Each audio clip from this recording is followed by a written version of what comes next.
Yeah. I mean, it's an amazing culture. And I think one of the things that's very interesting about it, a lot of sports, there's a great deal of passion nationally and people watch them outside. You look at the Premier League, it has a great global coverage. But this really is a circus that comes to town. It's a truly global championship. And it's probably one of the few truly global championships where the teams turn up in 23 different locations, 23 different countries, and they race. And at the end, you are truly sort of a world champion. You've been everywhere, you've seen everything. And it drives a real sort of excitement. You know, it's rocking up somewhere new every week, every 2 weeks. And that's great because it means that the fans are always super excited to see it. It's a new set of fans. It's a new culture. I know that it's something that the teams love. It really has found a way to make data part of the sport. So when you're at home, in some ways, it's actually better to watch than it is when you're at circuit. Being at circuit's great. You know, you get these glimpses and you got the adrenaline of being there, the sound, the smell of the tyres.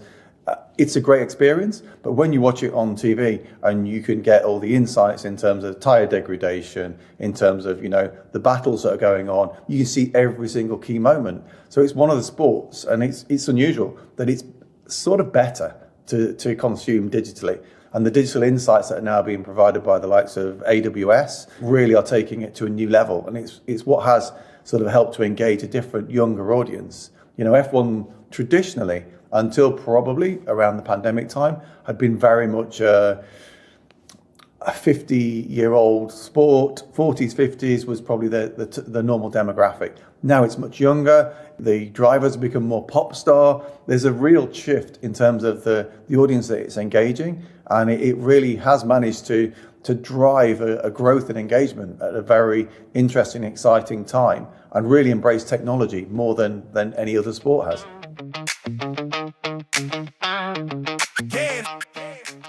It's really interesting because sustainability has become a massive focus for F1. You know, I think 2020 they took the decision to drive for net zero, and you know the fuels that are being used, the real drive to make the support sustainable in terms of the travel, in terms of going around the world, so that they're having the least impact and taking on sort of that real sort of environmental focus has been great. But then you've got all these other cultures coming into it. You know, it's become the place that celebs want to be seen. You know, Monaco, Austin, there are so many places that are just full of celebs. They want to be part of it. But then on top of that, you've got great brands that want to be part of it. There's a real opportunity at the moment for tech. Tech seems to be one of the biggest sectors that wants to be part of F1 because data, but also that ability to engage with fans around CRMs and how you can enhance that experience is where there is real opportunity and real traction. And 2026 has the biggest rule change ever. So literally every part of every car is brand new. Nothing hasn't changed. So it's one of the most exciting seasons to come. No one can predict who is going to, because there's rules, but no one can predict who's going to nail those rules and who could come up with a revolutionary piece of tech, a revolutionary interpretation. So it's super exciting. You know, Cadillac are coming into it, Audi are coming into it. We're getting more of those actual out and out, everyday, you know, the mainstream brands. The technology that's developed on an F1 car, ultimately, it might be 5 years, 6 years down the road, but that technology is what you will see or what you will experience. So most of those things are what will ultimately come and actually be part of your normal everyday car. And that's one of the things that interests a lot of the brands. So it's interesting and exciting because obviously it's driving less CO2 emissions. So all the fuels this year will be sustainable, which is a great innovation. So either recovered carbon. So it's very much driving that sustainability from an automotive perspective and bringing in those brands that want to be part of it.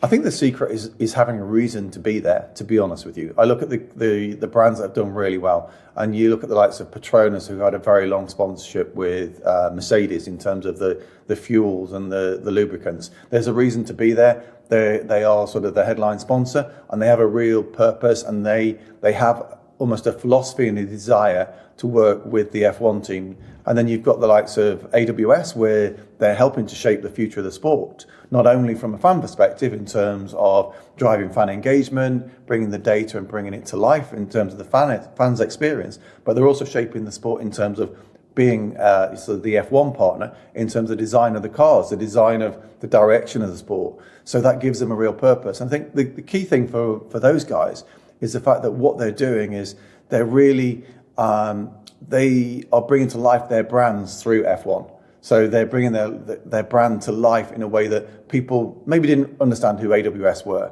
If you take people to see F1 and you can see the work that's gone into it and how the machine learning, etc., is helping to shape the direction of sport, you can understand why AWS would be a good fit for you.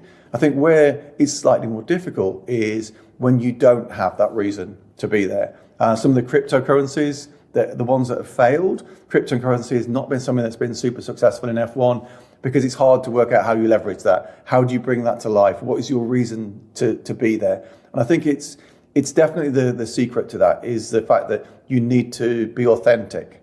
And it's been interesting because I look at Hello Kitty, and what F1 is doing is obviously bringing a lot of females into the sport, trying to generate a next generation of females who could actually be drivers for the team. So that Hello Kitty partnership is very much around that sort of the academy and bringing those guys through and getting them into F1, which is widening the demographic even more.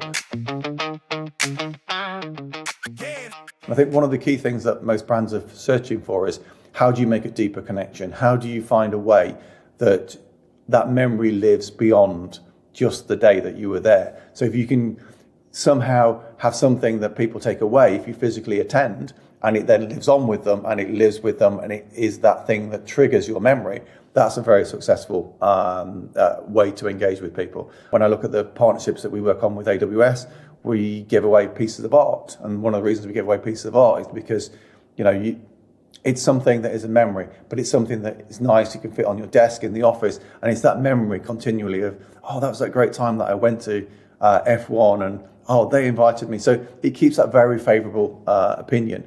So I think that's one of the really, really important things. And then digitally, it's the ability to enhance that experience. So it's how do you make watching something much better, much deeper. And, there's partnerships at the moment where it's helping F1 to send little reminders, little gifts to fans. And I think that's a great way. So, they know it's somebody's birthday, and it's that ability to engage with that audience. And the platforms, the digital platforms that are working really well, have that ability to connect and do that surprise and delight moment where somebody's not really expecting it, but then they get a moment or an opportunity to get something special from F1. And they're doing that really well. And I think that's one of the key things. It's being able to engage and connect with an audience, both remotely and physically. I mean, it's a fantastic opportunity because a lot of whether you're sponsoring a team or whether you're sponsoring F1, you can get access to the global partner lounge and to the paddock club area. And that is a fantastic way to get people to spend time with you. And F1's great because the fact, often because of the travel and how challenging it can be to get to places, you often get the opportunity to spend 24 hours with somebody. Now, as a brand, to try and get somebody to give you an hour can be really difficult.